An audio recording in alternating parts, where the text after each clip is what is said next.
jõulud hakkavad lähenema ja näha on, sellepärast et meil teatris on siin, valmistame juba laste etenduseks, nagu te näete siin. Grimm käib, kõik valmistavad, täna me anname siin 2 etendust. Tuleb põnev päev. Kus tal siin kõik, näete nagu siin on jänes teeb endale Grimmi. Teeme kohe. Ja siin on meie pesukaru, kes meid täna külla ootab.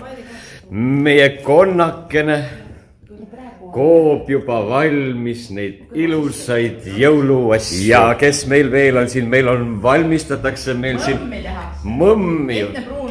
Ehtne pruun karu, sedasi käib. Nagu näha, põder on ammu valmis juba. Siin on meie kukk, kes ei ole veel värvides, aga varsti. Ma näitan teile proua presidenti isiklikult. Proua Ilves. Eesti rahvas. Ja loomulikult on meil ka siin lava, mis on valmis. Ja siin on meil kuusepuu ilusti, lava on valmis. Ja kes meil siin nurgas on? Rebane.